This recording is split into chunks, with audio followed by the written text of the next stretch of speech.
I did something that I didn't think I would ever do. That was really cool. I love it. I love it already. Yeah.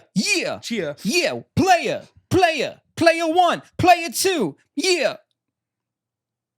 Welcome back to another episode of Just One Fern. Luke's and I here to do a whole lot of talk about a whole lot of nothing. And big day for me 2 days ago. Big week for me. I met one of my idols. That's wild. Met one of my idols, Mr. Jon Bellion. I got to meet him, and it was the greatest day ever. It's rivaled with the best day of my life. Like, it could be considered best day of my life. Like it was so good. you could say that and feel good about saying yes, it. I could. It was so amazing. So it was also it was like a 1 in 1,000 chance that we get in because there were like literally 1,000 tickets. So like Jon Bellion like has a fake Instagram account. He has a Finsta. Love that. And he posted like, hey, tickets are on sale right now. And if you signed up for his, like, he created a website that's like an email forum that he can communicate with his fans through. Oh. Like you sign up. Yes. And you can like also post also post. Yeah. That's really cool. I like that. So that's really cool. And so he was like, through there, go get the tickets. They sold out so fast.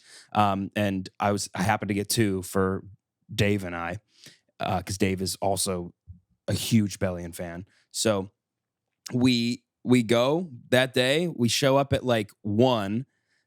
It's like a line of 1,000 people out like in this outdoor like courtyard in Red Hook, and just waiting to go up, buy merch, and then meet him. And he wasn't taking any pictures. He was signing stuff, but he wasn't taking pictures. And you had like 2 seconds to talk to him real quick. And so for like an hour and a half, while we were in line, first of all, burning, by the way, I was just out in the sun. Yeah, you texted me. You said I got burned for 6 hours standing outside all day. Mm-hmm. Tan off on. Tan off is on. Tan off is so on. You are burned still. Yeah, still burned. Still 2 red. days ago? It's fading into tan. Yeah, it was 2 days ago. Good. So, yeah, no, you'll absorb that. Yeah, it'll be absorb the energy. So for the hour and a half that we were waiting to meet him, Dave and I were frantically thinking of what do we say to him. Right. This is one of our idols. We're musicians. What the hell do we say to this guy? While we were waiting, the people that first were in the line ruined everything for everybody because they took so much time with him. They bought like 500 pieces of merch. Like, so we're like getting there, and every few minutes as we're getting closer and closer, they're like, hey guys, so like, please only buy like 2 pieces of merch. And like the next step, like, oh, sorry, we sold out of hats. Like the next, like, hey, please keep your conversations with Jon to a very, very small minimum, like 1 or 2 things to say. And like just kept getting smaller and smaller. And we were getting more and more pissed because it was like, why the fuck do these people in the front take so much time? It made me so mad. Anyway, so we're waiting. We get up there and like we're trying to figure out what do we say? How do we express to an idol that their craft means so much to us? Like the way they write, they produce, the way they do everything is so inspirational to us. Yeah. And basically what happened was we planned out everything. And when I got up there, I did my best, but I forgot most of it. And I looked at Dave and I was like, because he was way more nervous than I was. And I was like, do you want to go first or do you want me to go first? And he was like, you go first. And I was like, fuck, fine, I'll go first. I was really hoping to not go first. And so I go up, shake his hand, and the handshake was okay. Okay. I was very scared that it was going to be bad, and it was close to being bad on my end. Oh. I was like shaking because I was nervous, so I wasn't as firm as I could have been. Should have been more firm. Should have been more firm. But it was okay. But I was like, can you please sign this stuff? And he was like, yeah, dude, of course. And I told him that, I've been a huge fan of his forever, but the way I'm a musician and that, the way he produces and writes so freely and with so much passion, like is a real inspiration to me. And I was like, and he was like, thank you. That means like so much to me. I really appreciate it. And I was like, that's awesome. You've also been like my top Spotify artist for like years. And he was like, must be pretty excited for new music then, right? Finally. And I was like, yeah, dude, it's great. So yeah, that was my interaction with him. And then Dave went up and I snapped a picture of him and Dave talking. I wish Dave did that for me, but he didn't. He's too nervous. And so I snapped a picture of them together. And he actually was like sitting back for a minute and like listened to Dave because Dave was telling him like how like he got into listening to him and stuff like that. And so that was really cool. But I was like, I couldn't think of a way of how to like do that. How do you tell someone in 2 seconds that is talking to 1,000 people that day how much they mean to you without being corny or without being like an annoying fan or, you know, how do you do that? Or sounding like using like words that are overused, like saying the same thing as everybody else. Like, right. It's hard. That's not an easy thing to do. Like, what would you say if you had 2 seconds with Paul McCartney? I think I'd probably try to make a joke. I don't know. I think I'd just drop it. I don't know. I don't if I had an hour and a half to think about it, I don't know. I think that was worse. For me. Is that I overthought it for an hour and a half in line. And also, like, Dave was also overthinking. And right. Like, Dave would say, like, hey, I think I'm going to say this. And I'd go, ah. And then I'd say, I'm going to say this. And Dave would go, don't do that. And it was just back and forth for an hour and a half. Just I would watch boom, that. Boom, boom, I would boom, watch boom. you guys do that. It was so bad. Did you talk about it all the way until you got there? The whole way. Oh, my God. There were a few moments like Lawrence, by the way, who I know we talked about run-ins with you and not liking them, but they're signed to his label, John's label, and so they were there walking around like helping with everything. That's cool. I was also too nervous to say hi to them, but they were walking around, which is really cool. But yeah, the whole time we were just talking about that and figuring out how do we convey to this person that we love them. Well, what was the first thing you thought you wanted to say? Like, I was going to say, hey, did you hear the Knicks fired Tibbs, the coach? Because he loves the Knicks. Oh, I think that would work. I should have done it because nothing wrong with because we got the news in line and there was no way he saw it. So I was like, I should have just done that. That would have been really good. And it was Dave's idea. He said that could be like a really funny thing to like kick off the conversation with. I didn't. You got nervous? It was stupid. Yeah. I was like, what if he doesn't think it's funny and like sucks? I don't know. That would have been good. I was so nervous, dude. I know. Well, that's the thing. It's like to them, like they just, they're just a person. Yeah. They're just like, he's just some dude. Yeah. But I mean, to you, like, you can't explain what he means to you. Right. And certainly not to him. Right. Exactly. So it's like, do you just do what you know he might like, or do you want to say what you want to convey? Like, right. Like, I felt like I was trying to please him, Like, And like, there was a moment when Dave and I were also trying to figure out, like, how do we tell him we're musicians, in hopes that, like, maybe he'll ask us a music question, or like, maybe he'll be like, oh, like, what do you play? Like something like to kick off a conversation maybe. But we were like, there's just no way that's going to happen. That we have 2 seconds with him. Like, he's also not going to, he knows he has 2 seconds with us. He's not going to actively engage in like talking more. I think he wanted to, honestly, with like everybody, the way he is as an artist and as a person that loves to talk about music. But like, he knew what he had to do in the moment. It was like, all right, we have a line of 1,000 people. We got to start cooking through this.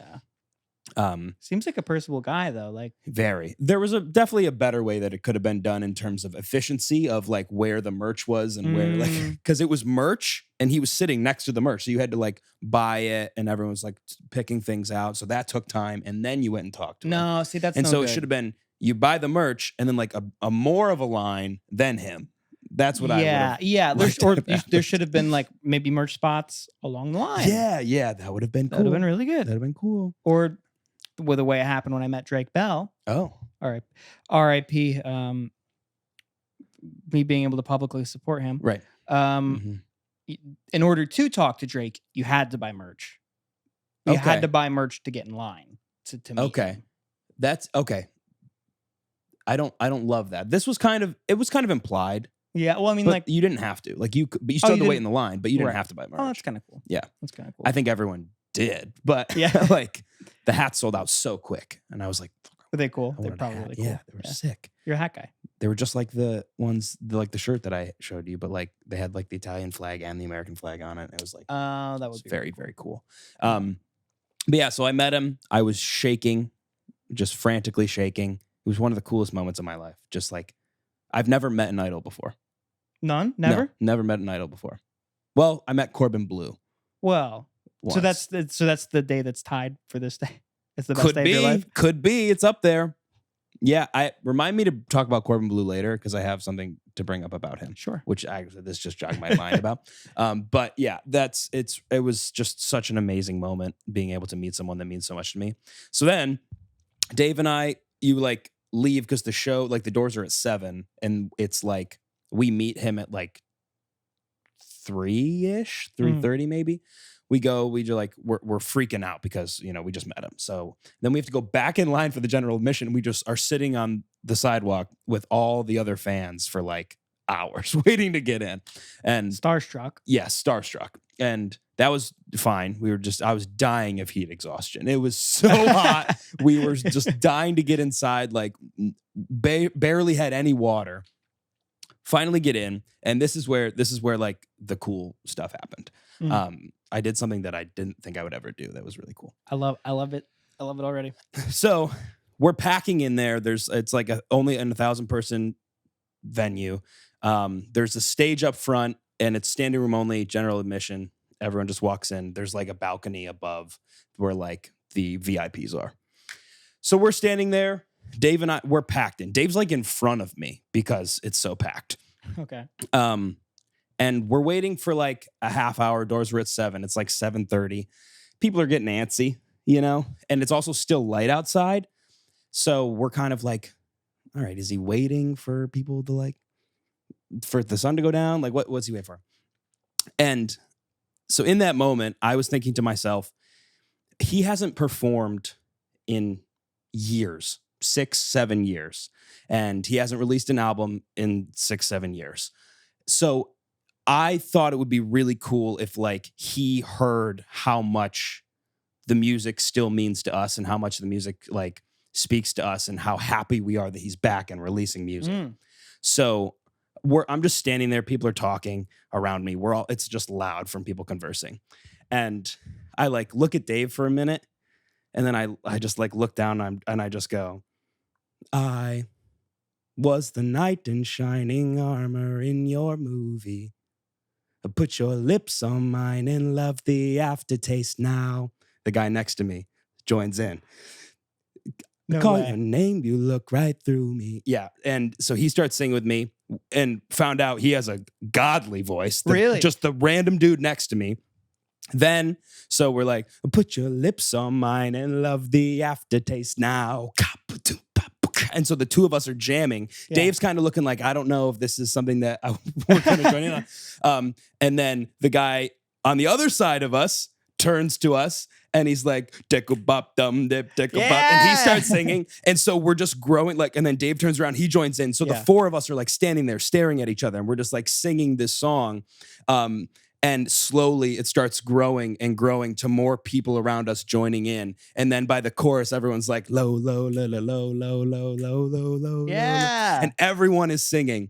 And it's awesome. And so we, for an hour, went through his entire discography, just the crowd singing it because he was waiting for the sun to come down, to come out. And so the four of us were standing there, like we'd be like, this song next. And we'd start it. And it got to the point where everyone in the crowd was filming us singing.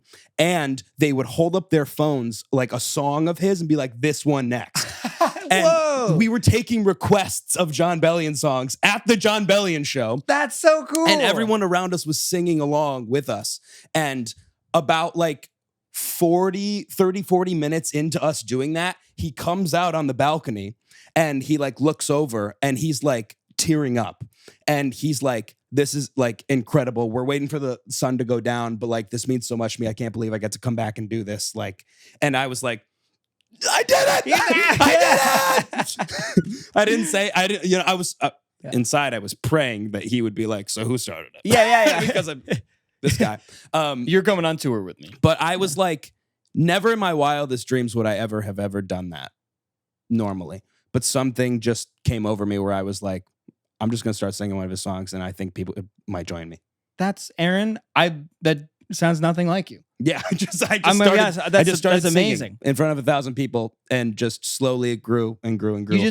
And we lucked out that the two guys next to us knew every song. Yeah, obviously most people there knew every song because they're his super fans that were there. But they had great voices. The one guy next to me, the first guy that joined in, he's on American Idol. Oh, like, of course. Yeah, okay. That we learned that like after the show.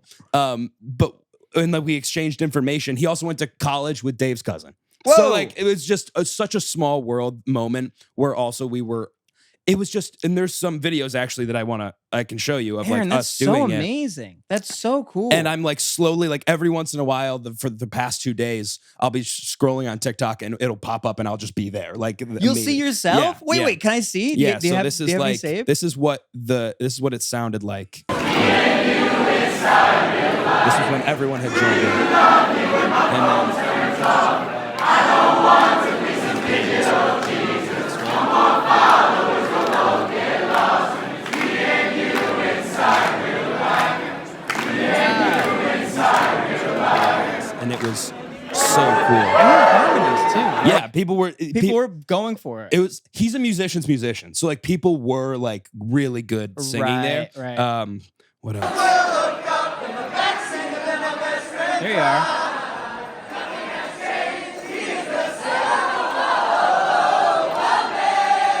Yeah, it was just so cool. And there's Aaron, come on, that's really cool. It was so cool. And then like this was what the actual his account, like this is his label posted, and there's Dave and I singing. Yo, that's so cool. And then this was him coming out when he was like tearing up. So there's us singing, and then this is him coming out to talk to us, and he's like tearing up, being like, "This is so cool." Wow. So that moment, so meeting him. Then we waited outside for hours. We're exhausted. We go in. We perform basically for an hour because we were taking requests. By the end, the guy next to me was like, "I'm gonna go get waters. Do you guys need waters? My voice is fucking killing me." I was like, "Yeah, go get water." We brought water and we kept going and kept like singing. And the guy next to us was like, I'm like, my voice is shot. Like, this is so much fun. We were sweaty as fuck because we're all jumping up and down and singing together and like going through everything. And there were people behind us that like so Jon Bellion is like rating people's covers of his songs with like, this is 9 bacon, egg, and cheeses or like something like that. And so they had bacon, egg, and cheese like signs, and they were like ranking our covers. It's like, that's so fun. And we all just like had such great camaraderie. And I was like, this is what concerts should be. Yeah. Everyone beforehand is singing together the songs. And also like this was a special occasion because he was only going to be playing his album. Like he wasn't like really performing per se. We were just listening with him to the party, like, or to the album. So like, we were like, he's not going to play his old songs. We know his old songs. We're all here because we love him. Let's fucking sing them. Why not? Yeah, dude. And so I picked his most famous one that everyone knows because I was like, if I have a chance to get anyone to sing, this is the one. That one. Even I've heard that song. Yeah, before. Right. Yeah, All Time Low. It was just such a beautiful moment. I was like genuinely so happy, and like Dave and I left, and he was like, "That was so cool that you did that." Like at first I was like, "Oh, don't do that." Like I don't like this is gonna be weird, and it wasn't. It was one of the coolest moments of my life. Aaron, that. I 100% get why you'd say that it's like one of the best days of your life. Yeah. Because that is a best moment of your life type of thing. Yeah. Like you tapped in with the universe and you heard it say, start singing. Yes. Yeah. Start singing. Yeah. And you're like, really? Yeah. Yeah. Okay. Yep. I'm trusting you. Yeah. And it paid off. And the community you must have felt in that moment, like just part of the bigger whole. It was like starting a flash mob. It was insane. Yeah. I've never experienced something like that. And I just was like, maybe if I start singing, people might join in. And all 1,000 people joined in. And then they were, again, everyone's staring at us because, again, we weren't looking at anybody else. The 4 of us were just staring at each other, singing the songs, having a blast. Locked in. And everyone was trying to get involved with it. And they were all looking at us, like holding up their phones. So, do blue, do simple and sweet. Like, come on, do all these things. And it was just an amazing moment. It was so cool. And people were getting mad when we wouldn't do the song that they held. Really? They're like, dude, I've asked for Blue 5 times. Do Blue. I'm like, all right, okay, we're doing Blue. And like there were people on all sides of us. So like sometimes I'd get like a tap on my shoulder and be like, hey, they want Simple and Sweet. Do Simple and Sweet next. I'm like, all right, hey, we got to do Simple and Sweet next. And it was basically the four of us, whoever started singing the next song, that's the one we went with. Right. And it was nonstop for an hour singing his discography. Wow. And I was stunned at how everyone for an hour was locked in, having fun. It was the best, dude. It was so cool. And then he came out and we listened to his whole album. And that was also in itself. I had like 3 separate incredible life moments in the same day that are like separate. Meeting him, doing that singing thing with the crowd, and then hearing the album before anyone else has heard it live with like him going through it, talking through it, pausing it at certain spots. Did he do that? Yeah. Oh, that's so cool. He's like the whole idea for the night was that every time he releases an album, he would invite everyone that worked on the album over and they would all have a party and they would all listen to it. Right. And I was like, that's really cool. That's kind of like what we would do, you know, like we would just hang out, maybe you, me, and Max, and we would listen to like our Jack Horner thing, right? Like something like that. Or when you released Cinematic, I remember you came over and we all listened through it. Right. Yeah. Like those things are really cool. And he was like, I wanted to do that with my fans. So on stage was everyone that worked on the album and his wife and his like a few of his like friends. And they were just all on stage with him. And we just listened through the album. And there was like a light show with all the lyrics on it. Wow. And he would like stop and be like, stop. So here, like this is like, and he would talk a little bit about it. And he's like, this is what I was feeling for this song. This is what I wanted the album to be like. This is why I wanted to come back.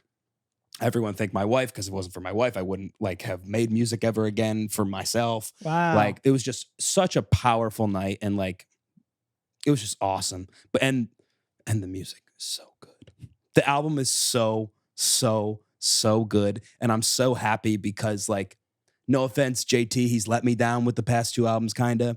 Yep. And Jon Bellion just like nailed it.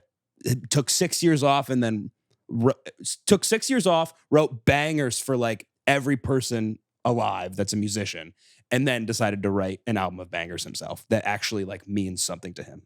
And as an Italian, it fucking rips, dude.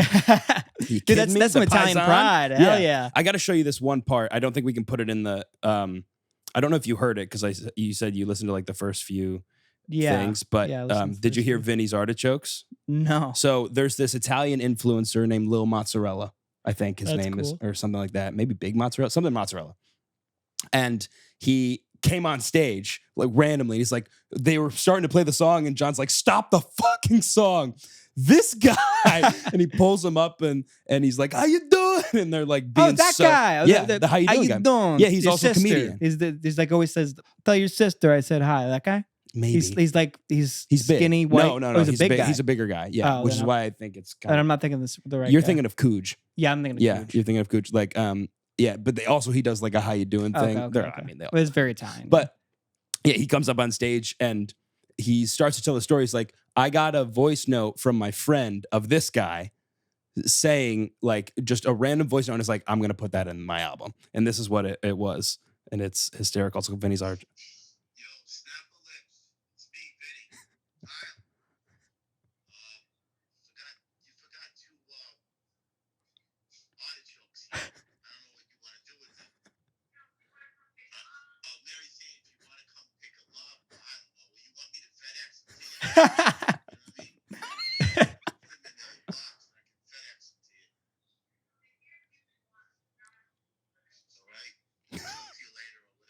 Or whatever. And then it goes right into Italian Breeze. That's awesome. It's so funny. I listened right up until before that track. Okay, got it. Yeah. Okay, you got to listen to Italian Breeze because I think you'd like it. It's pretty good. But it's like that whole experience, the whole day, the drops of the beats in the songs. Like Dave and I were going freaking berserk. Like it was just. I wish I had brought earplugs because I didn't realize it was going to be so loud, but it was really fucking loud. But it was such a great day and night. And I was on such a high afterwards. And then we exchanged also information with this guy. Right. That is on American Idol. guy. And like, hopefully I can like try to work with him at some point. Like, that'd be sick. It'd be awesome. Wouldn't even be the first time you've worked with him. Correct. You and him opened for Jon Bellion. Yeah, we did. We really did. Yeah.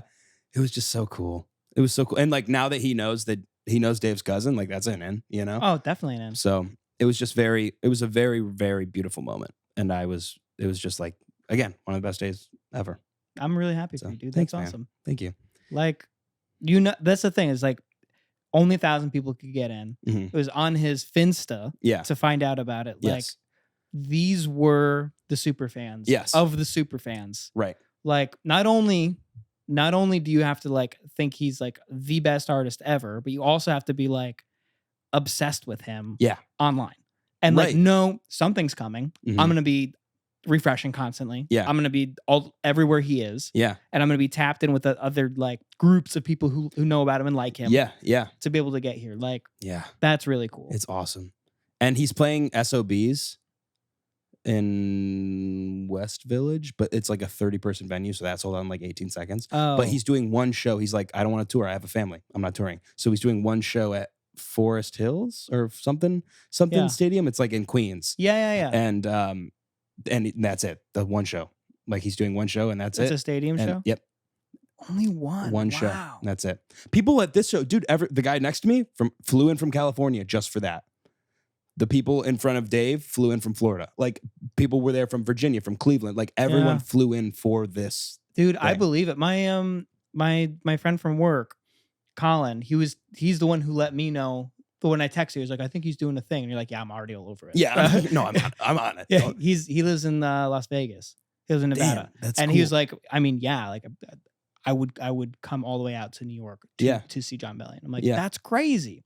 I know how much money you make. Yeah. We have the same job. Yeah, right. Like right. you must love him. Like that's wild. Yeah. And I'm so happy too because he's doing all the ticket sales through his forum. So because he's like actively so against Live Nation, which good. He's good. He's their biggest like hater and like outspoken about like how awful they are. And so I'm hoping the ticket prices are normal. I'm so excited. I don't know when it is though. That's what I'm worried about. Because he kept posting and he kept saying like one big show. I'm doing one big show. That's it. I'm only doing one big show. And everyone thought it was going to be MSG. Right. But he's like, MSG is $800,000 to rent. Oh my God. For a show. Oh my God. Yeah. And he's like, you would have to sell it out. Like you have to sell it out in order to. It's 20,000 seats. Mm-hmm. 100 times. Hold on, math hard. You got to also think about $100 ticket. Mm-hmm. Also, like concessions and stuff like that. It's $2 million. Concessions? Yeah. Oh, like selling merch and stuff. Yeah. Merch, concessions of like for the actual venue would get like stuff like that. Right. I don't know. Well, but it's a whole thing. But he was like, because we were all going MSG, and he's like, it's $800,000 to rent. I can't do that. Dude, because he's no longer with a label. He's independent now. That's what lines up with you sent me his interview with Apple Music. Yep. He's like, this is so different than what I like was expecting. Like, it is a business, and like I have to think of it this way. And like he's dropping the numbers of how much it is. Like it's $800,000 to rent out MSG. And then he was in the interview. He's like, it's this much to this much to this. So like, how do I make money? Like I really have to think about this like logically. Yeah. But I love that he's like, I don't know, transparent about that. Yeah, me too. Like the fans will understand. They'll be like, oh yeah, like you're okay, cool. That's fine. Yeah. Like you're human. Right. I love that. Now that's kind of his whole thing is that he's just a human person. Like he's a human. He's just a cool dude. He's a dude that likes to make music and he happens to be really good at it. Yeah. Right. Yeah. So sick, dude. It's just so cool. Yeah. It was an amazing night. It's a cool day. Yeah, but he's awesome. He's really cool. If you haven't checked him out, I highly recommend checking him out. Even if you don't like his music, he's probably written up a handful of songs that you know. Right. And maybe like. Yeah. Yeah. I finally did check him out. Oh, nice. My friend Colin. Yeah. He sent me a couple tracks. He sent me one off the new album and one off the one where he looks like he's a Bitmoji. What is that? That's like all of them. But you talk about Human Condition? Yeah, I'm talking about Human Condition. Mm-hmm. Yeah. He sent me the last track on that one. Hand of God? Yeah. Yeah, banger. He said his that incorporates all the songs from the album. Right, which makes sense. That's his favorite song, but it's kind of funny that he sent me just that and was like, I would listen to not that. send you that one. I was I'd be like, you need to know the other songs from the album to love that song. obviously I didn't know any of them. Yeah. Besides fair. like maybe any of them that might have been a hit. Yeah. But I did still like it. Mhm. I did like it, but it was like, I'm like, this sounds like a medley. It is. Your ear was correct. So then I was like, I'm gonna listen through. Yeah. And I did. Oh wow. It's a great album. I'm stunned really you good. listened to it. Yeah. Thanks, Colin.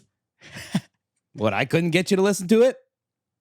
You didn't send me one track to listen to. Oh, here we go. Now we're gonna fight. No, I listened Now to you want to I listened to it because he's like, yeah, I love him. And I'm like, I think Aaron loves him too. You know I love him. And I'm like, I probably, you know what, two people I know like love it. I should just, I should listen. I should just listen through. So then on the way over, I started listening to the new one. Mm-hmm. And I really like it so far. Yeah. Father Figure hits so hard. I've only it's so good. I really like that drop sent. I almost passed out. It was so awesome. Oh, on the second track? Yeah. Dude, that's what I was realizing about his tracks. Like now that I've been listening to him more, mm-hmm. he is really good, but he is his own sound. Yes. Totally. Like mm-hmm. I can hear his ear in his songs. Yeah. I'm like, I know what you like. Mm-hmm. I can hear what you like because you do it and you do it really well. Like, yeah. He figured out like drops. Yes. He's like a drop fiend. He's the best at it. And he fits them in like really clever ways. Yep. And like you don't even notice it happens. And then you're like bopping your head. Yeah. Yep. Somehow this album made me go from like stank facing to just like crying at the end of it. Yeah. Like it's so good. But yeah. That's what I liked about it. I'm glad. I think at least on the new record that I've heard so far, he seems like he can like go back and forth between like just a song and the drop thing. Yeah. Yeah. He has this weird like obviously there's more to him than that, but yeah, no, what I picked up on. But I mean that's true what you're picking up on. He like has this in this album specifically, he's able to like cross between like this crazy aggression and then also like an introspective like sweet like sad feeling. Yes. Yeah. He just does it all really well in this album. So I really liked Wash. Yeah? I was really enjoying Wash. You'll love Wash 2. They made a second one? Wash 2 is like just him and the piano and it's gorgeous. Oh, that's cool. Yeah. I think that was like what was before. I think that's when he wrote it. But and then he turned it into that's cool. You can see both sides. It's really beautiful. Yes, it's good. It's good. I'm glad you're listening to it. That makes me happy. I'll keep listening. I guess I gotta send you more tracks to listen to. Yeah, do it. I'll listen to them. Okay. I've been listen to Italia Breeze. Over the past year, I've decided to open up my ears to new music. Mm-hmm. Not music new to me, but new music. And that's most of what I listen to now. So yeah, I guess we don't send each other music really. No, I sent you that Paul McCartney track the other day. Yeah, which is good. The better of the Paul and Stevie songs. Yeah, I agree. Actually, don't know why the hell they did Ebony and Ivory. You're right. The other one that is better. Yeah, we don't send each other music. That's weird. I guess we should. We're musicians. The whole time I was at the concert and then afterwards and listening to his interviews, I'm like, what am I doing? What are we doing? Like, why? We're all musicians. We all care so much about music. Why aren't we making music together? It doesn't have to be for us in like. What do you mean? Making it together. It could just be for anybody. Who?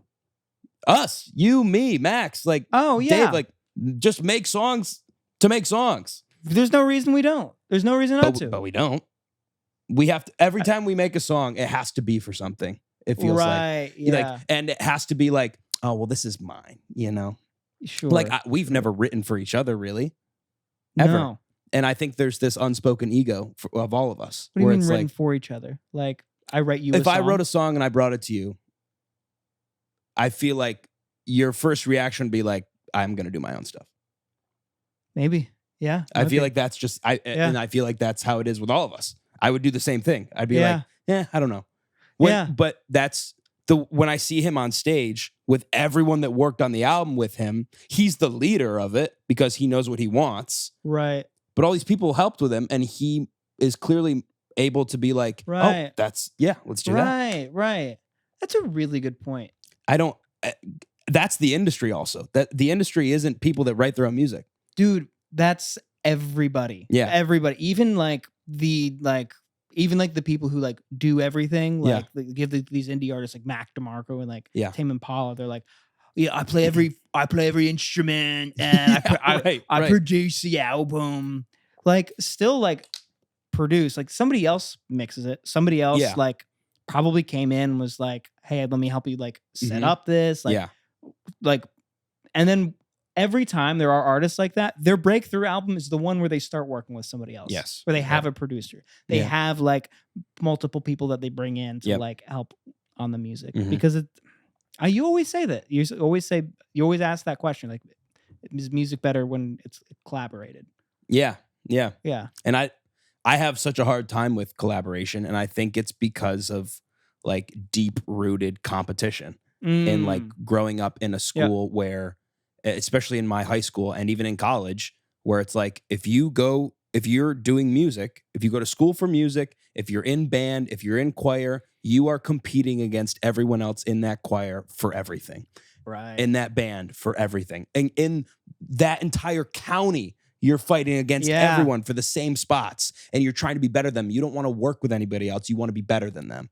And that is what I think is wrong with the music education system. Right. Is that there's no teaching of like improvisation, collaboration, working with other people, being free with music. It's rigid. You have to be this. You have to know all your scales perfectly. You have to learn how all your rudiments. So you have to know all these fucking things that I think matter to a degree. Yeah. But they don't, once you leave that, unless you're going to play in the orchestra your whole life, it doesn't fucking matter. Yeah. You know? Yeah. So that frustrates me to no end, because I think about that all the time. That's a really good point. Like that is the culture you were raised in as a musician. Yeah. It's me versus you. Yes. Whether it's like me versus you within our genre or genre versus genre. Right. Or like, I don't know, like I like to play this, you like to like, I don't know. I feel like that has always been my experience talking to people about music. Yeah. Just crazy. Yeah. I don't know why that is just how it is. But it's just amateurs. Professionals don't really do that. Not in the same way. Which is crazy to me, because you think their egos would be so high that they don't do that. But that's just not the case. No. Like for example, John wrote Memories by Maroon 5. Really? Where it's like, memories bring back you. Yeah. Yeah. So he wrote. And the memories bring back. Yes. So he wrote that. And he was just on the Zach Sang show and he played all of these demos that were other people's songs. Like they went through all of these old demos that it's John singing and playing the songs. And they got picked up by like Justin Bieber, Maroon 5, like all these other artists. And to me, that's how do you like give a song to someone and then that person who's huge is just like, yeah, that's mine now. You know, like that to me is crazy. Yeah. Like I don't have to do any work. That's mine now. I'm just going to go sing it and then it's done. I can't. Huh? That doesn't, I don't know how that works. Credit. I can't do, I don't know. Like, and I think it's because I'm someone that like, if you look at my song, I want you to click on the credits and see that I wrote it. I want credit. I do it all. Yeah. But that's stupid. You can't do it all. You can't. In fact, if you do it all, it's probably not going to be the best it could be. It won't be. Almost certainly it won't be. Yeah. But there is a thing to that though. I do think that there is like, I think that there is a thing about like a vision. Mm-hmm. I think somebody needs to have a vision with it. Yes. You know, yes. there needs to be agree. a through line. There needs to be an emotion that like comes through. But like that is only one person. There's a whole lot more to making a song. Right. You know? Or like on top of that, in the same vein, like that vision doesn't have to be one person.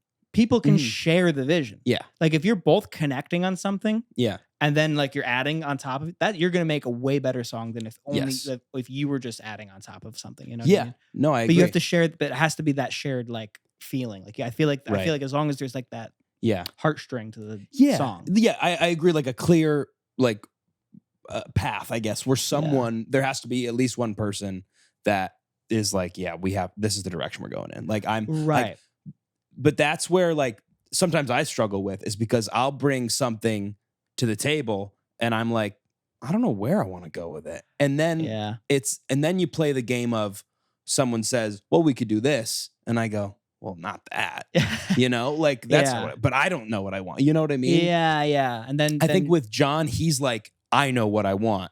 These people can help me get there. Like, well, that's privilege that I would love. Yeah. That sounds nice. Well, I guess that's what probably comes with writing for everybody for years and years and years. But still, that's amazing that he can do that. Like, he's going to make the best music he can that way. Do you think it's just like confidence? What? Because he has the utmost. He oozes confidence. Yeah, but he also is very vulnerable. I think the mix of those two is perfect. Yes. You have to be confident enough to be vulnerable. You need both. You need both. Yeah. Definitely. 100%. You can't have one or the other. Yeah. And be amazing and be great. Yeah. I agree. Oh, it's such a struggle, dude. It's such a struggle with like being a musician that wants to, make it and struggling with the ways that you do it and also like how you're perceived versus like how you're viewed versus how you're heard. That's so tough. Well, yeah. Well, see, that's a lot of what he was talking about, and I only got halfway into the interview, but like a lot of, at least it seemed like a lot of the things he was like wrestling with in his head was like what you do and how you're perceived. Yeah. That's kind of where I was getting in the interview, at least. And like part of me was hearing that, and I was like, yeah, I mean, like, what a struggle. Like. Like, what a struggle. But then the other part of me, and I'm not a famous musician. Like, I can't really comment on this. But like, my thought is like, don't worry about it. Like, I mean, worry about it a little. You have a responsibility, I think, as a person in power to like not like do bad things. But like, don't like just be authentic and like the rest should take care of itself. Like No, I agree. Like that's number one. Number two, maybe like, okay, like if you don't care, then you can make decisions based on that. But like, I don't know. But he does that. He does that anyway. So part of me was like, why does that guy even care? Yeah. He does what he wants, and like he's good at doing that, and he should. Yeah, he's like overly authentic. Like he just is himself. I don't know. Like I think he says in the interview, he's like, I work with all of these famous artists that are constantly worried about how they're being viewed by the public, and like they have to maintain, how their image and what the type of person that they are. They can't stray from that. And it's like, just what if you just were yourself, and then you would have the right people there for you. I don't know. Well, yeah, because that'll attract the people that are interested in that. Yeah. I think that's kind of what part of what made me like him more after listening to him, because I could hear that in the music when I listened to it over the weekend. Yeah. I'm like, oh, he's just doing what he likes. He figured out what he likes and he's doing it. Like that's awesome. Right. Like if only we all could do that. Right. Like, and then he's talking. I love that he knows that he does that. That's good. Yeah. Yeah, that's really cool. It's very cool. But I think going back, I want to talk more about like writing with other people. Yes. Yeah. Always been a struggle for me. It's very hard. It's so hard. Yeah. And like, I think, and every time I try to, with most people, with just about everybody, besides you, I feel like we've had a couple moments where I'm like, oh, okay, we are kind of like, it feels like we're working together kind of like with a similar brain, at least. It's always like, it's always weird, like in completely different worlds. Yeah. Talking about the music, like thinking about the music. Like, it's like, I'm trying so hard to like, I'm like, where are you coming from? I'm always going, where are you coming from? Like, I want to like hop on like where you're at. Yeah. And people are like, I don't know. I'm like, it's like, I don't know what to do with that. Yeah. You gotta give me something. Yeah. Like, give me something to like go off of. Yeah. You need to like define the roles of who's involved, Yeah. Well, right. Let's define the roles, define what you like, or what you want. How does this song make you feel? Like, yeah. What about it makes you feel that way? Yeah. Yeah. And be able to like, I really do feel like it's ego. Like that is the main thing that at least gets in my way. And it's stupid. It shouldn't. Like, but like there's a moment where you're like, I have this idea, and if someone doesn't think it's good, then I'm pissed off. You know what I mean? And like, But then there's also the flip side of it where you have to think to yourself, at least I do, where I'm like, I can't get that though without these people. You know what I mean? Like, I know they can get that. Right. But if they don't like it, then they're not going to hop on board to get it there. And they won't even do it. Yeah. Yeah. And that is a huge struggle for me in my mind when it comes to working with other people. It's like, that's why I think defining roles is so important, where it's like you mentioned earlier, I have the vision. Yep. If you are down, hop on with me, try to see the vision. If you don't, we shouldn't be working together. You know? Right. Exactly. And that's also tough.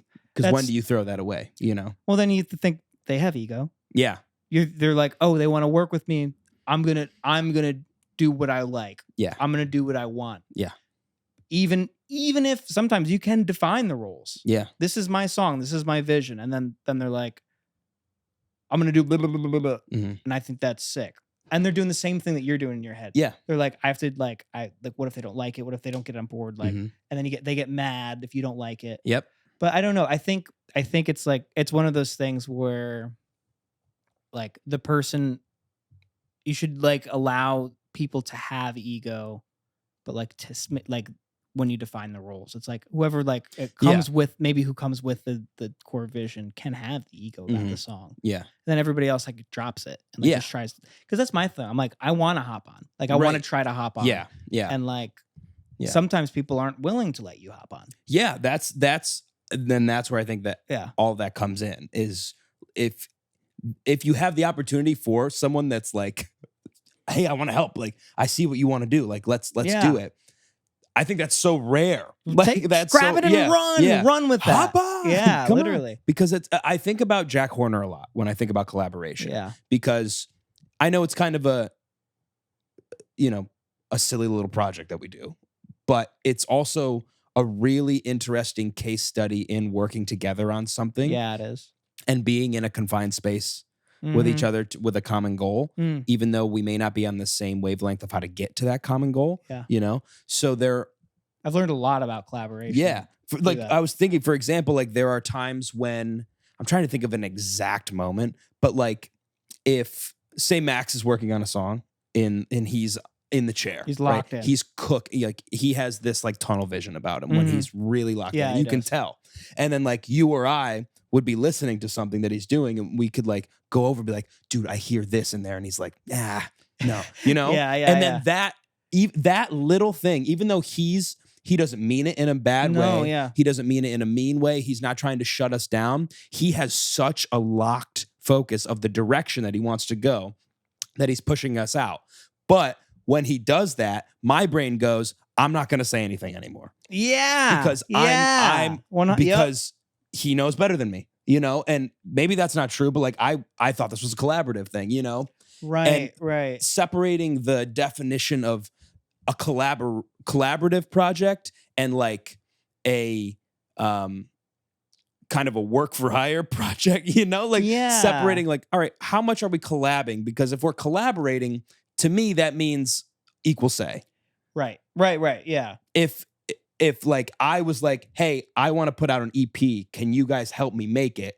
That's like, help me, but I have a vision. I know what we're doing. I just need your skills to help me. Yeah, you're asking for help, not complete, like you're not sharing necessarily. Yeah. You're asking for help. Yeah. Yeah. And I struggle with that during Jack Horner because I'm like, what are we doing? I don't know what the definition of what we're doing is. You know? Yeah. We have this goal. We got to finish it in a day. But there's so many other things that we should we could have fleshed out. Yeah, you know, with roles and stuff. Yeah, we should do that for the next Jack Horner. I think we, because you've been saying that for a while. Like it'd be cool if like we instilled rules to make it collaborative by nature. Yeah, like, we're like almost forced to collaborate. I think that'd be really, really, really good, especially with having this conversation. Because I think you're right. I think a lot of times we'll get locked in and like one person does their thing. And then the other people come by and they're like, cool, is it my turn now? Yeah. And it's like, it shouldn't be turns as much as it should be like, I don't know. And it's also like, it's fine if you have a song that you need to like just do. Like that's fine. Yeah. Yeah. But like, I agree. Like but I think it's so important that we communicate that, where if I had a song in my head that I'm playing, I'm like, guys, I have this. Give me 10 minutes. I have it just so locked. I'm ready to go. Right. And then you do it. But to me, the whole day to me is I'm thinking we all want to collaborate with each other. So I'm going to hop in when I want to hop in because I thought that's what we all wanted, you know? Right. But I lost what I was going to say, but I forgot. What was I going to say? There was something about like being like being afraid to like say something like that to me is like, well, that's silly. It is. Why am I afraid to say something? You shouldn't be. I shouldn't be afraid to say something. But like, I'm afraid of rejection, you know? Like I'm just afraid that's what to it be is, rejected. which is normal and human, whatever. But like, just such a real thing, especially in a creative environment. Yep. And in a creative environment, it hurts worse, I think, than most other types of rejection that you get. Yeah. Because it's personal. Because it's your idea. It's your thing that you came up with. Yeah. It's like, it's you.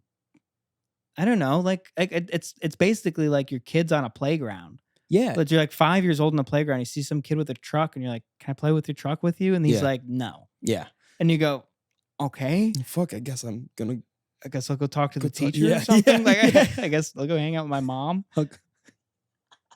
I'll go to the bathroom maybe. Yeah. Yeah. Go to the bathroom. No, you're right. That's actually that's a great way to describe it. It is like that. Yeah. It's like, hey, can I play with you? Can I play with you? No. What? And then you go, but we could have so much fun if we played together. Yeah. Yeah. And that's what's happening. Actually, I think in the later part of the interview, they talk about like music as play, or maybe it was in the beginning. Did you get to that part? Where no. They're like play time is important for musicians. Like just doing something to do something, and it doesn't have to have any meaning. Be like, let your mind go. He did mention that. Yeah. Play. Yeah. Because it's Brian Eno. Yeah. Don't be thinking of doing something wrong. Like I'm thinking all the time, like, oh, this line's stupid.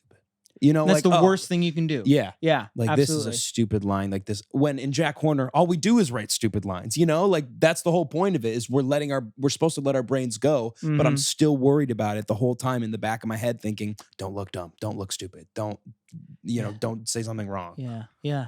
I'm that way too much. Yeah. And I'm trying to do that less. It's really hard, but it's like, it's what you're saying. I know what you're saying. It's like the creation play are the most important part. Like that is the core element. And like the overthinking is like fine for like sanding down the finer details. Yeah. But like when you're in the process, when you're in your process, you want to tap into this place where you're not thinking, you're just kind of letting it happen. Yeah. It's flow. It's like a flow state. Yeah. You know, it's meditative even. Yeah, it is. I agree. Yeah. You know the Milk Carton Kids? Yeah. So they, when I saw them a few years ago, actually with Dave as well, on stage, maybe I've told you this, but they were saying how they do this thing called verse roulette, folk verse roulette, where the two of them go into separate rooms with the same chord progression, and they write like 15 to 20 different verses, like whatever comes to mind. They write, and then they come back and they pick the best parts of each of them and put it together. That's so smart. And that's how, like, sometimes they'll write a song. Like he said, especially if we're at a dead end, we're just like, all right, here we go. Let's go do roulette. And they just go in different rooms, write like a bunch of verses, just let free flowing. I love that. And they come back, because you could write like, in like a 4-line thing, you could write 3 shitty lines and have one great one. And then they could be like, well, I got the other 3. Right. Put Let's it put them together. Yeah. Mm-hmm. No, I like that a lot. I used to do something like that where if I couldn't think of like lyrics for a song, I would sit down at my computer and I would just type everything that comes to mind, free flow. Yeah, yeah. Whether or not it fits the melody, whether or not it does this or that.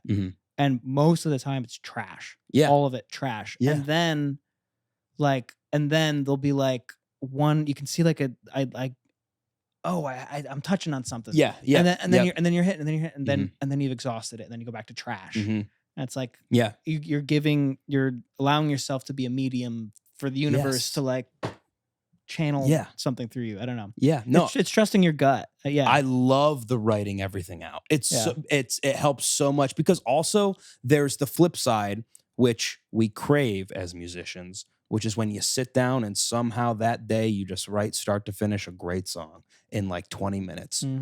you chase that every single time. And when you don't get it, you're like, what the fuck is wrong with me? Yeah. How it. do I not have this song down yet? And that's just not how it works. That's not going to happen all the time. Yeah. And writing everything down that's in your brain could help you figure out, all right, where am I? You know, well, what am I feeling? Where am I in this moment? Am I writing about this moment? Should I put myself somewhere else? Like, I don't know. I think that's a really great idea. That's really cool. I think to expand on that. Yeah. I'm trying to do that with most things in my life, though, not just music. Interesting. Okay. I found that like I make better decisions when I trust like that same feeling. It's like it's just like your gut feeling. Yeah. Yeah. Instead of like trying to think it through sometimes. Like not everything needs to be thought through. Most things don't, unless it's like, I mean, even then, like, you know how like when you have like a really big decision? Yes. And like the best advice you get is trust your gut. Yeah. And it pisses you off when you get it. You're like, but it's not that simple. Yeah. And then like after you made your decision, whatever you do just end up deciding on. Yeah. You know. Yeah. You know that like there was a gut decision there. And like maybe you couldn't have made that decision, but like regardless of right or wrong, you know there's a gut decision. You know there is one. Yeah. Right. Or there was a gut decision. And to trust that. Yes. Yeah. And there should have a lot of trust in whatever that is. And like to me, not to make it religious, but to me, I'm like, okay, that's like the universe speaking. Yeah. And like me listening. That's something telling me to go this way. Yeah. And maybe it's just all up here and that's fine. But like, but something. I don't understand it. Yeah. It might, you know, I don't get it, but like it's there. It's a real thing. Yeah. No, I agree. That we experience. Yeah. It reminded me of The Notebook. What about? It's not that simple. Yeah. What do you want? It's not that simple. It is. And it was. That's all I'm saying. So huge. Yeah. No, that's I kind of agree with that. I think that when you have go with your gut, but then your gut likes to fight with your brain. All the time. And then your brain fights with your heart. And those three kind of go to war a little bit. It's kind of like a feuding brothers. Axis powers. Yeah.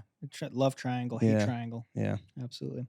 And sometimes you think that you have a gut feeling about something. Yeah. That's like telling you to like, oh, I gotta get out. I gotta go away from here. Like, like this is bad. This isn't working. Yeah. And that is a gut feeling. Yeah. But you're misinterpreting it. Usually it's like, oh, like what am I really feeling? It's like, oh, I'm just worried that somebody might not like this. Yeah. Yeah. But my gut feeling is that I like it. And it's covered up with other. And we don't have to get too deep about it. But no, like, I was gonna say actually the other day, Dave and I were trying to write a song, fucking couldn't. Like we had a great first two lines, couldn't write anything else. But like we were fuck. What is it that you just said about? What was the last thing you just said? Gut feeling, but it's covered up with other stuff. Do you misinterpret your gut feeling? Fuck, I lost it. I had something that No, I'm sure it's good. What you don't remember anything about? We were trying to write a song, and then we had a conversation about you're worried somebody won't like it. Having grounding lyrics versus just throwaway lyrics for grounding lyrics versus hyper specific lyrics. Explain. And I don't know why it is that what you said made me think of that, but I'm pretty sure that's what was in my brain, so I'm going to run with it. Cool. But there's a moment when there's this trend going on right now in music, at least that I've seen, where like Noah Kahn does this, like a Lizzie McAlpine will do this, where the first line will be like, Lucas met me at the bodega and we got a jungle beat sandwich. Yeah. And that is like hyper specific. And you're like, what the fuck does that's everywhere right now. Who cares? Yeah. Like, and then the next line will be like, but in that shop I found love or something like that. You know what I mean? And then all of a sudden I'm like, oh, okay, there's the grounding lyric. Like that's something we can all relate to.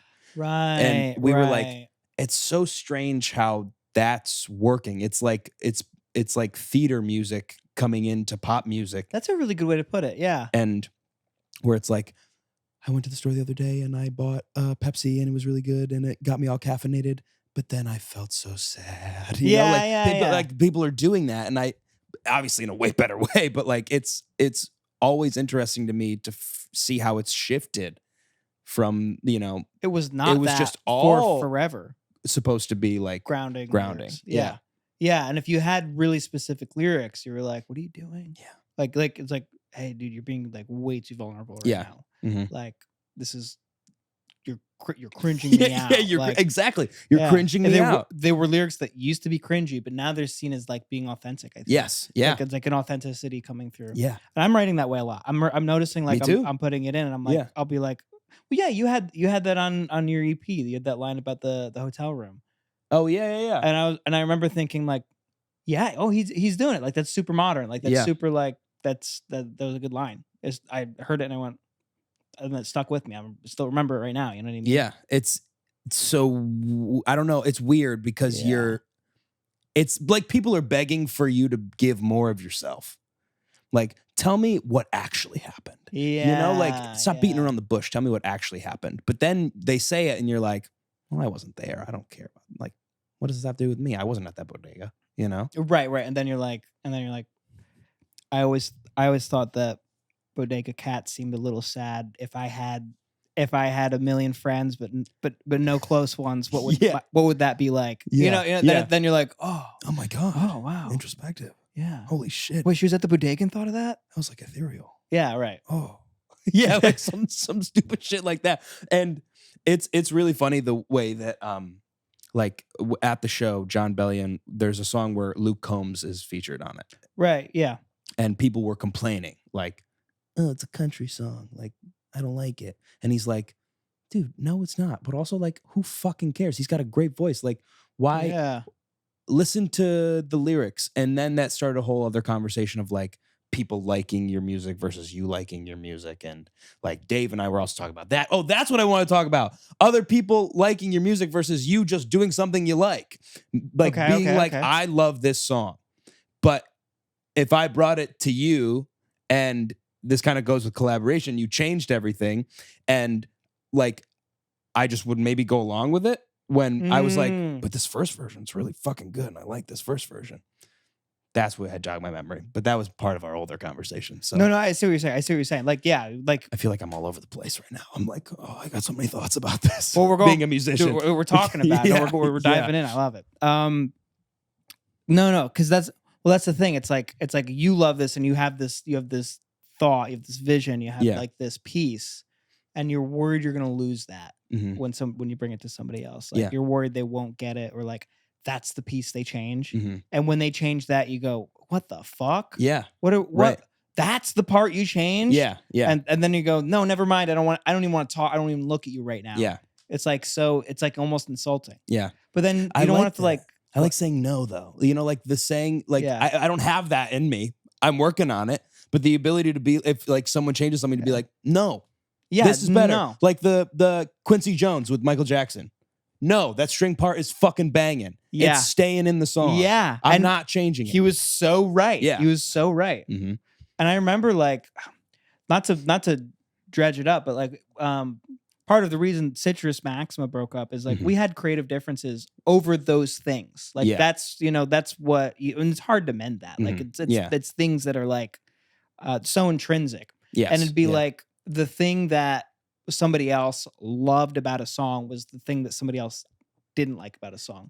Both ways. Yeah. And it's like if you can't find that, or at least be able to explain it and like hop on it, like it's gonna be hard to work. Yeah, you're just gonna butt heads. You're just gonna butt heads the entire time. But I do think there's like in collaboration, I think there's a really huge opportunity to like learn. I agree. You know, for you to say no, that's the best part. Like that's a really good time to shut up and listen. Yeah. You know? Yeah. True. Like for the other person. And I think that's more on somebody else for not listening. Yeah. Than it is you being mean about your song. Like that's, you know what I mean? Like you have every right to say like, this is my favorite thing. And that's super valuable. It's way more valuable than somebody saying, no, this is bad. Yeah. I agree. You know, highlighting something that's really good about a tune is way more valuable. Yeah. Than saying something's really bad, I think. Yeah. No, I agree. And also just to be able to say, like, I love what I made. Yeah. I love this. This is really, really good. In my opinion, I made it. I love it. But then you go back into the ego thing. And then it's hard to collaborate with people because then you're like, I want to write everything because I love that feeling. And it's, it's a cycle and you just keep going around and around and around and around. Yeah. It's crazy. But I think next Jack Horner, we have to make that the theme. I agree. There's collaboration and like communication on like an idea, on like somebody's like, okay, like this is the vision, like how do we hop on? Yeah. How do I see your vision and add to it? Yeah. Which I'm gonna add something different than you would have thought of, but like hopefully you think, oh, that does add to it. Yeah. That does add to the branch of the tree instead of chopping it down, you know? Yeah. No, I agree. I think we should do that. Yeah. Cool. I'm in. Cool. I just wanted to say I went to a wedding alone. Yeah. Yep. Go ahead. I went to a wedding alone. Yep. Completely alone. I didn't know anybody there. Yep. Except the groom? Except the groom. That's all. That's the only person I knew who would be there and that I would know for sure. Insane. Didn't get a +1. Yep. And it was in Buffalo. It is insane that you went to this thing. It's absolutely crazy that you went to this thing. That's what everybody in my life told me. I called my dad. I told him, he's like, why are you going? Yeah. Cassie was like, oh, you're seriously going? Yeah. And she made fun of me until I went. Yeah. And you now. Yeah. And me to myself. I'm like, why am I? And were you like on the drive going, what am I doing? Kind of. Yeah.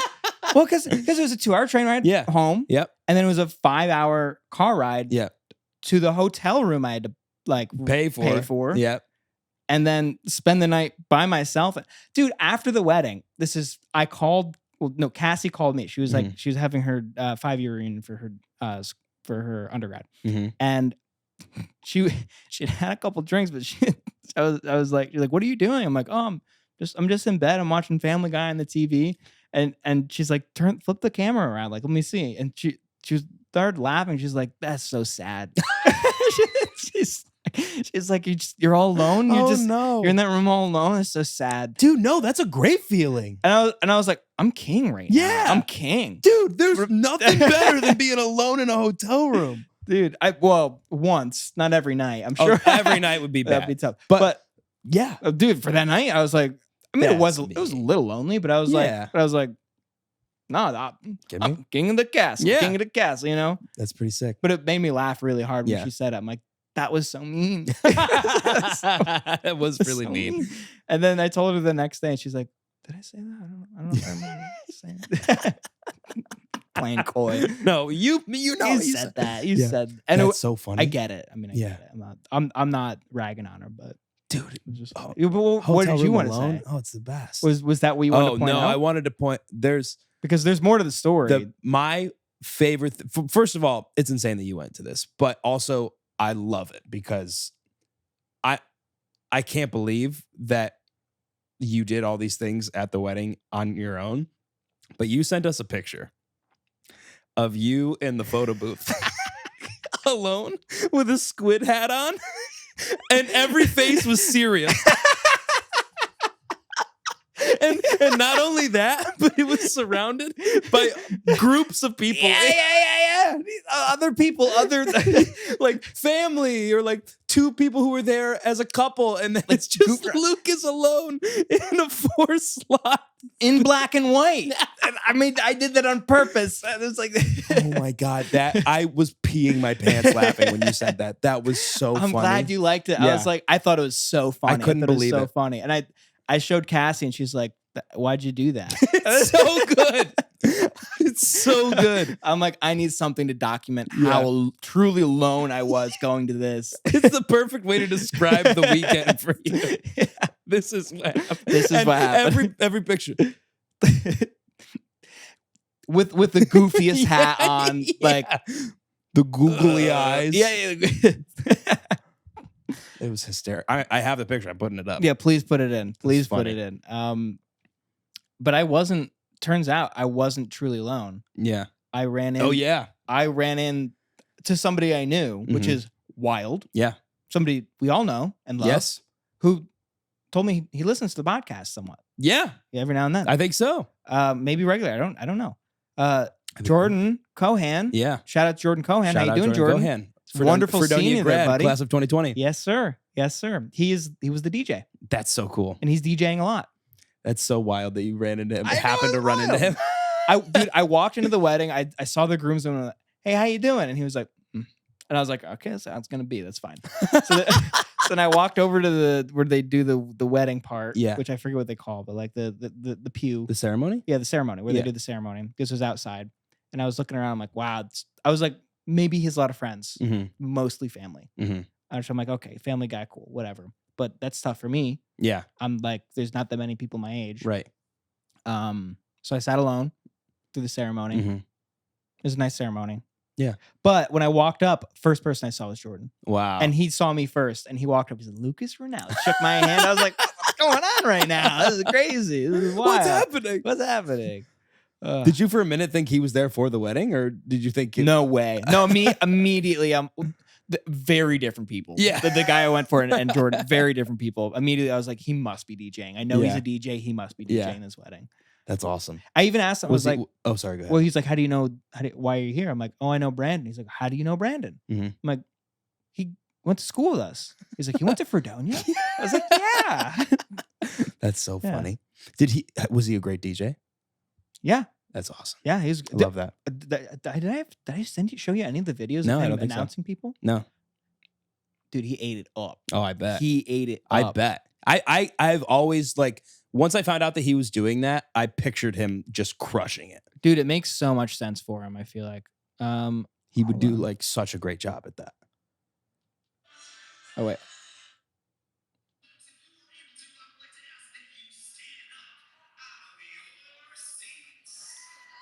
I love it. Dude, he sounds like someone from the WWE. Yeah.